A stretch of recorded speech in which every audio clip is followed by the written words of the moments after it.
What happens when Kundalini activates your thymus chakra or higher heart on the twin flame journey? That's what I'll go into in this video. Hi, beautiful soul. I'm Hanneke from Twin Soul Alchemy. Welcome to this channel on blossoming on the twin flame journey. If you're watching this video, you're probably interested in the twin flame connection or feel that you're on the twin flame journey.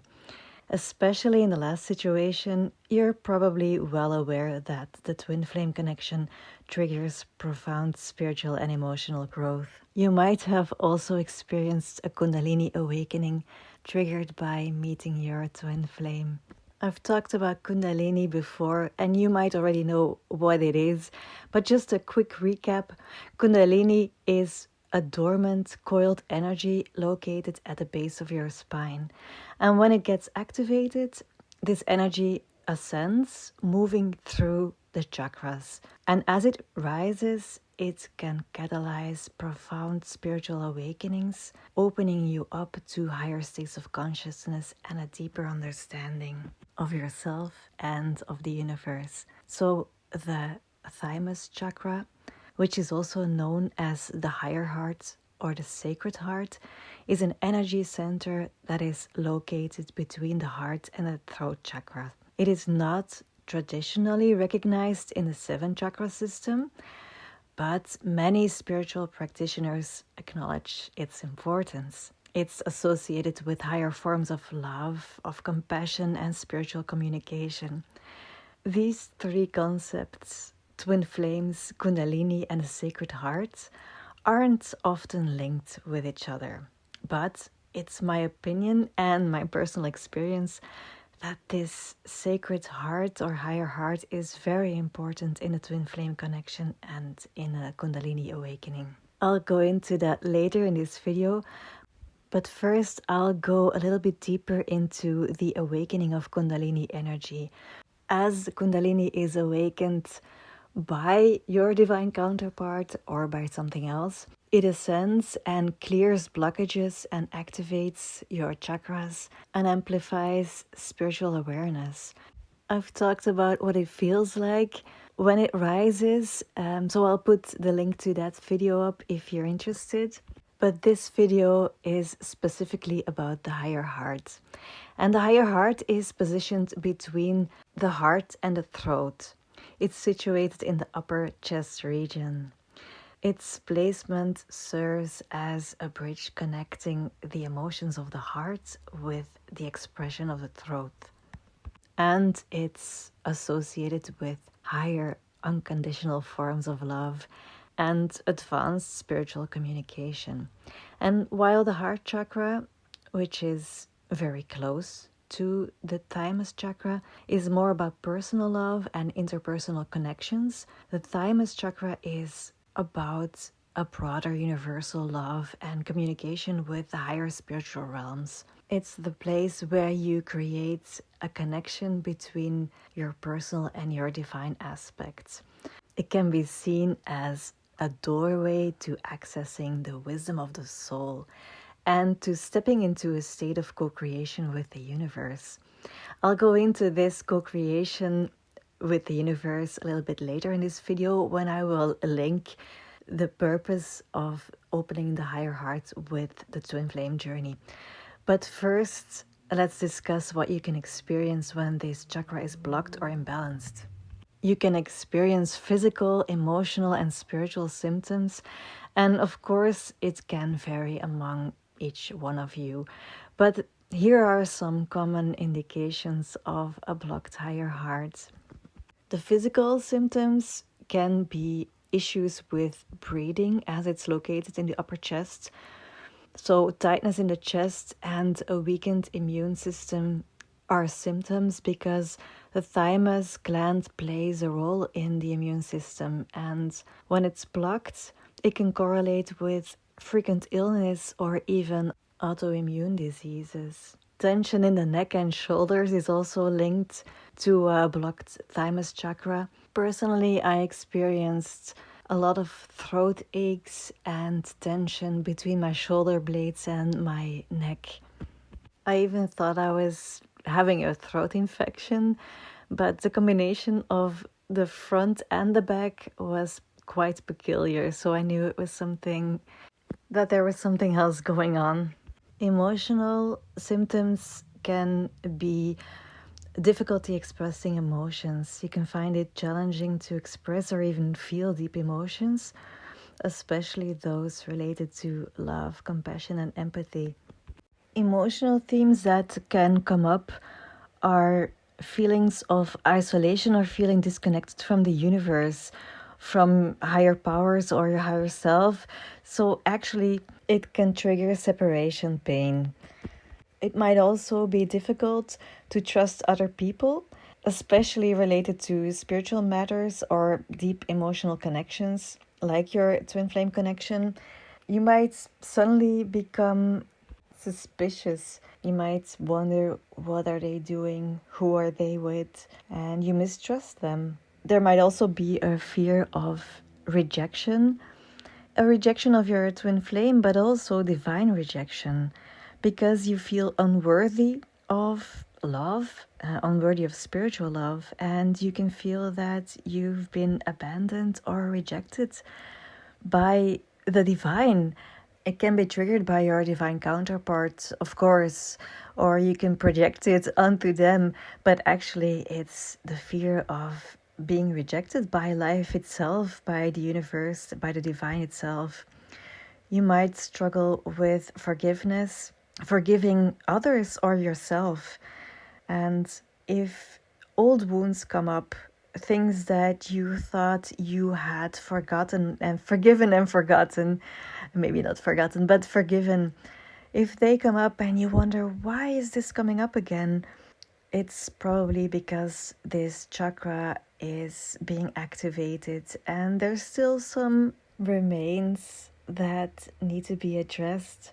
A lack of purpose might also be one of the emotional themes. Because this chakra is connected to higher callings and soul missions, an imbalance might lead to feeling lost or feeling without a spiritual purpose. In union with your twin flame, Kundalini energy can be awakened and start to interact with the higher heart chakra.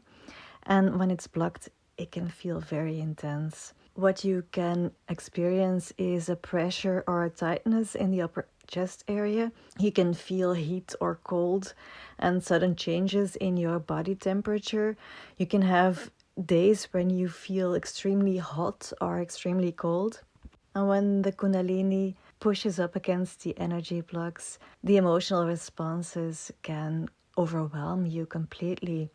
Feelings of grief, sadness from unreleased traumas related to heart matters can surface, and you can experience anxiety or even panic, sudden bouts of anxiety related to your twin flame connection. It can feel very vulnerable. Suddenly you're aware that you're so vulnerable, feeling all those past wounds. Spiritual experiences might be intense visions, like seeing colors, especially pink or turquoise, or having visions related to love, compassion, and universal connection. Or you can have past life recollections, memories, or sensations from past lives with your divine counterpart, especially soul lessons connected to heart wounds. Maybe you suddenly remember having a past life with your divine counterpart and you remember how badly it hurt. Or you can experience moments of profound insights, sudden realizations. You might be thinking, why would I undergo this experience? It sounds horrible. And of course, it can be very overwhelming and intense, but it's also so worth it. And why is it worth it? Because opening your sacred heart means opening a place for your soul to reside in your physical body. The Sacred Heart is often referred to as the seat of the soul, and it's a place where purposeful creations are anchored. And what I mean by that is, if you create space and invite your soul to live in your physical body, you're personal will and the divine will align, and you will be able to co-create with the universe. And this co-creation is a beautiful synergy between masculine energy and feminine energy. In the fifth dimension, the feminine energy creates the first spark of desire. And without it, there is no creation. At that point, she's not worried about how it will come to exist. She's simply enjoying the process of imagining. She is the inspiration for the masculine energy, who will then add structure and form to this spark. And without the masculine, the idea, the creation could not be brought into form.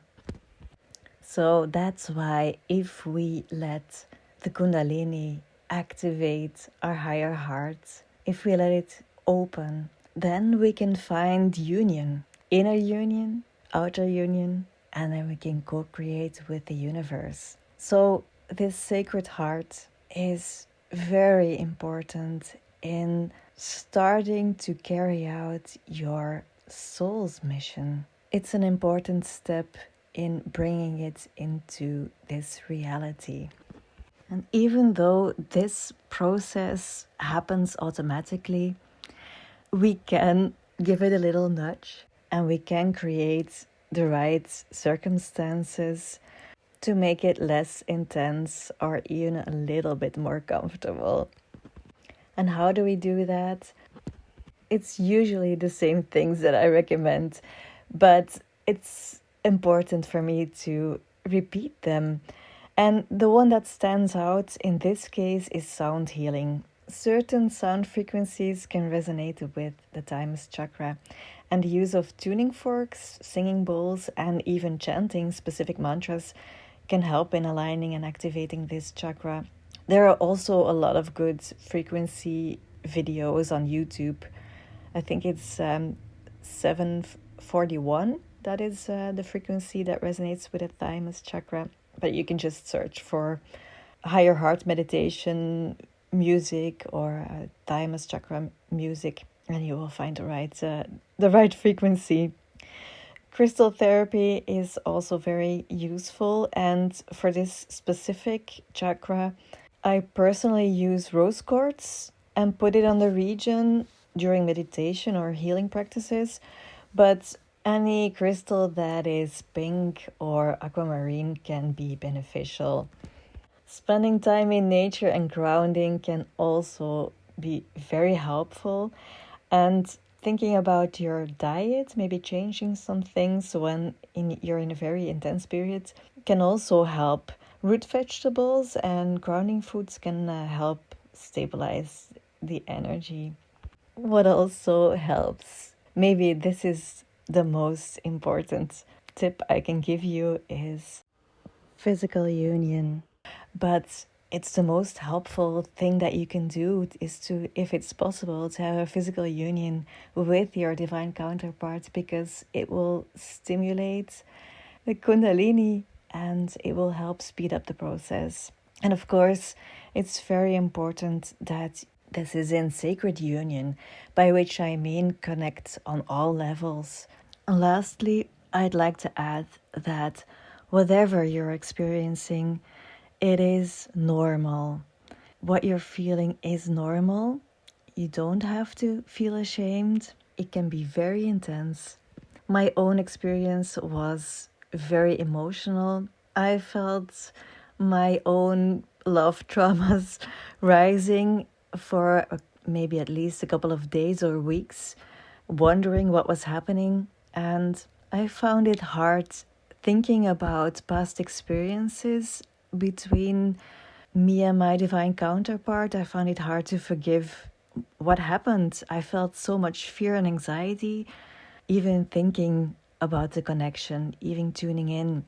And when we were in physical union, it really culminated in deep, deep grief and sadness. And my physical body was very sore in my heart region. And what truly helped me was the presence of my divine counterparts and just releasing all of these emotions.